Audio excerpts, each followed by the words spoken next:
So we bought the worst lake house in Michigan. It's been almost a year now, but we're finally demolishing it. We originally thought we would rehab this house, right? Rookie mistake we made.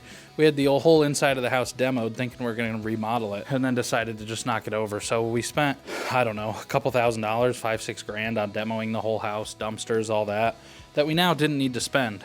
Now, in order to get demo, we had to get a permit from Consumers, which is our local gas company, that says that this line no longer works, that they've shut it off, it's been removed, everything else. Well, before the gas company would do all that, we had to pay for the permit on it, which isn't a huge deal, a couple $100, but we had to come out here and spray gas on the side of the building, because apparently the gas company is not able to locate their own gas meter, or they do not know where their own gas meter and gas pipe is. So that was very strange to me. I would think they would either be able to easily find it or know where it is, but we did that. So now we're just waiting on them to come pull that out, shut everything down, and pull out the line. You can see up at the front corner here with the flags, some of the markings they've done. Now, this is technically 2 lots between this side of the fence to the other side over there.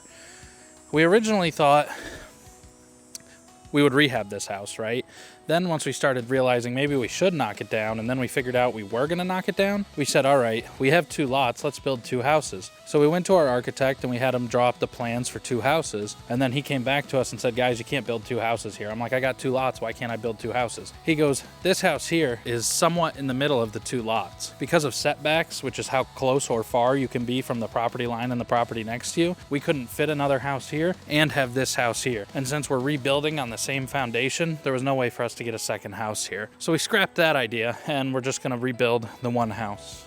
So the gas meter is on the back side of this wall right out here. You can see a lot of this floor is rotted through, but we do have a basement down there, which is good. So let's go check out the basement.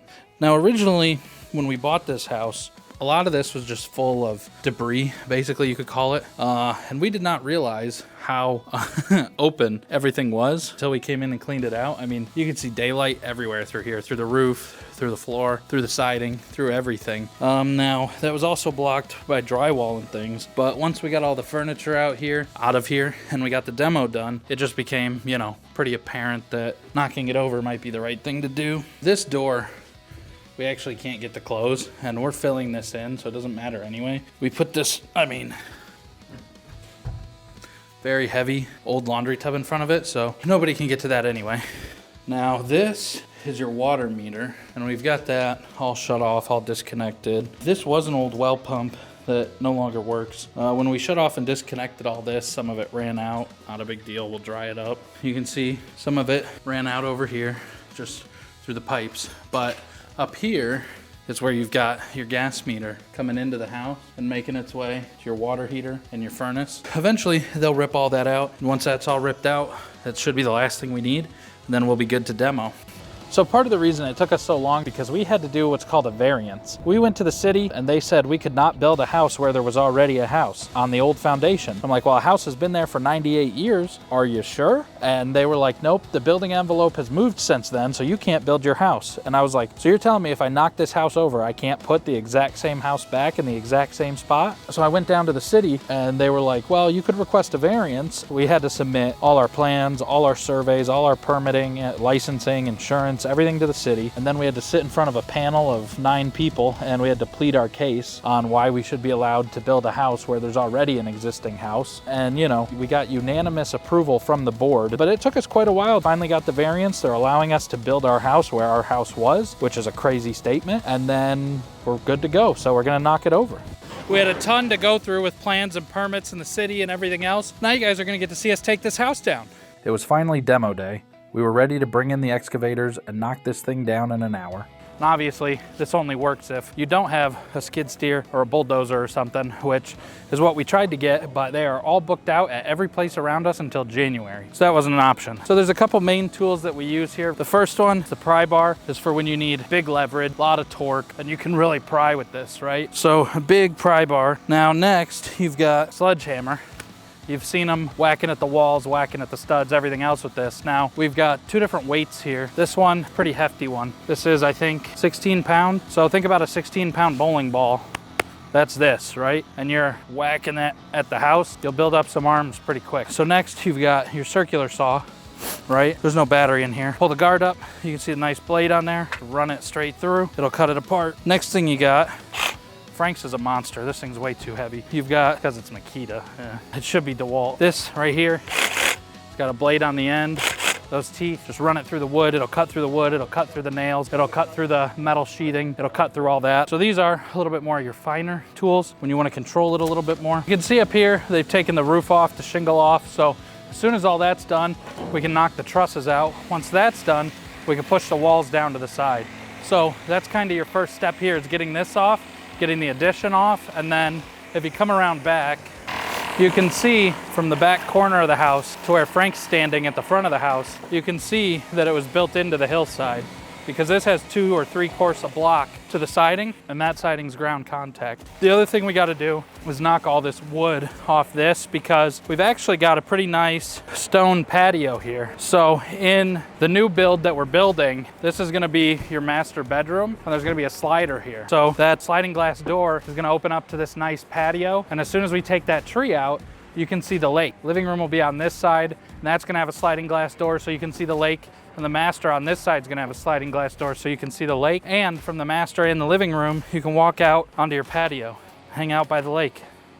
The reason we're collapsing it out is because this was an addition, so this was put on separately. Now this has a crawl space under it, so we're not too worried about it. But the rest of the house has a basement under it. So we don't want to drop the house in, because then we're going to drop it into the basement, and all this weight is going to collapse to the bottom. It could mess up our foundation, which is still in really good shape, so we don't want to hurt that. Once it all falls in, it's all got to come out. So it would be a bitch to carry it all up out of the basement, get it all out of here to a dumpster. That's why they're starting with the roof too. We're doing the addition, blowing this out, taking the roof off to either side, and then we're going to disconnect the walls and push them out so that it doesn't fall in.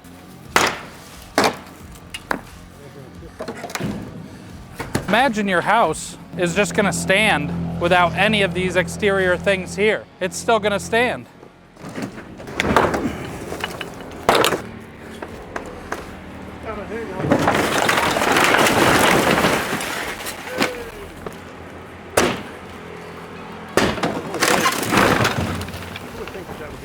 That's not actually from us doing demo. That slope was actually already existing. So the front sank a little bit because it's on the crawl space. So all this is getting ripped out. You could look at almost any piece of wood in there and you'll see like this white board here. It's got probably 100 rusted nails sticking up out of it. They're making quick work of it though. Yeah. You know, that's why it's like kind of clean as you go. Otherwise you end up with a big pile in your exhaust. Yeah, like at the back there. I mean, already nobody wants to go back there, you know? He was very brave to park his car right next to the dumpster. I wouldn't advise that.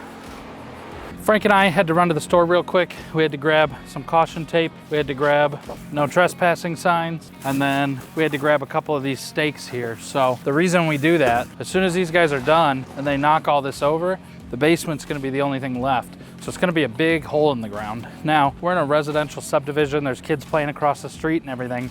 We don't want somebody to wander over here at night playing or whatever, and then they fall into the hole in the basement, right? That'd be a huge problem for us. Obviously a huge problem for whoever falls. Put these stakes up, wrap caution tape around the place, put no trespassing signs up. That way, if somebody does wander over here, at least we've given, you know, our best effort to keep them out of here. Matt, who you see sitting on the edge of the roof there, Matt is kind of running the demo here. So he said that they're starting to cut the trusses apart. He's gonna have them remove the bedroom walls in the interior, everything except the main load-bearing wall. And then once we cut the trusses and we remove those bedroom walls, we're calling them, we're gonna be able to push the house out. Once we do that, the whole house should fall over with a little force. You guys will see that soon. He's already got the trusses wiggling and cutting apart and everything up there, so we're pretty close to knocked over. We've been here about 3 hours. You can see how much we've got done. This is a 40-yard dumpster. It's pretty much full. You can see the roof is off the house, the whole front addition is off the house, and the majority of the inside is cleared out. So we're making good work for 3 hours. This right here is what you want. Frank's, I don't know. Alden's, look at the difference compared to Frank's. That's the one you want. And Matt's just got some bullshit. Yeah, it works. Oh, did you? You got it all down? Yeah, it's all down.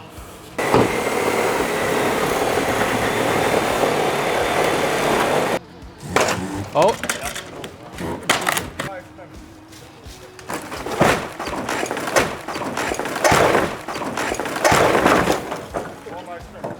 Well, we got the front down. So you can see Frank has begun roping off with the caution tape. So we got stake here, caution tape there. He's gonna wind it around. He's gonna do the same thing on the other side, bring it all the way around the house, and then we're gonna put the no trespassing signs up. Now, we have a demo permit, so for the grounds to be a little dirty, acceptable, and we'll be back tomorrow to finish. So it's the next morning, we're here for day 2. They're prepping to fall the rest of the house. We got this dumpster being pulled out of here today, and we got 2 more coming, so we can get all this in the dumpster. The rest of today, the plan is to get all this knocked out, get it all in the dumpster, and get it all out of here so we can move on to the next step. Let's see how we go for today.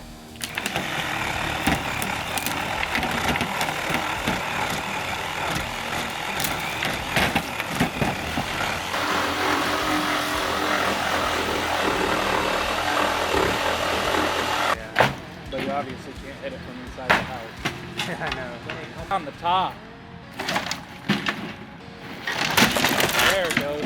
See, it doesn't have enough weight to pull itself down. He knocked out this corner here, and they're knocking out the other corner now. So because we've stripped the house so much and we've stripped the inside of it, there's just not a lot of weight left.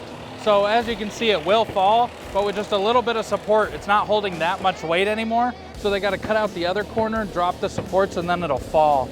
We're also waiting on dumpsters. So our 40 yard is still full. I think we started at 9 today. It is now 11 o'clock, and we still don't have our second and third dumpsters here. So that's slowing us down a little bit, but hopefully they show up soon so we can keep cutting.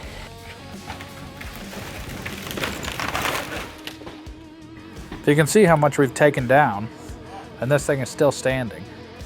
$118 for the chain and for $10. You can tell that thing's brand new, huh?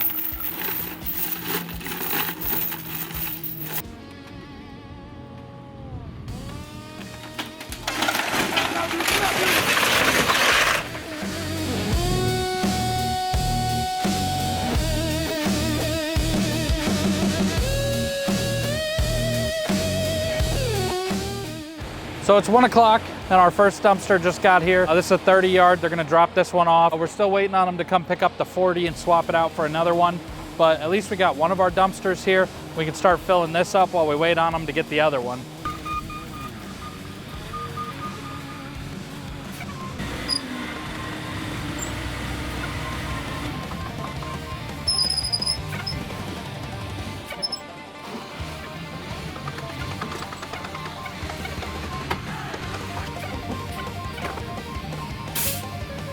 We got to keep it under the fill line, otherwise they're not going to pick it up. Because what's going to happen is he's going to load this, and that black mesh, that tarp, is going to roll over it to make sure nothing blows out or flies out when he's driving. So you got to keep it below that line. If it's over that line, they're not going to pick it up.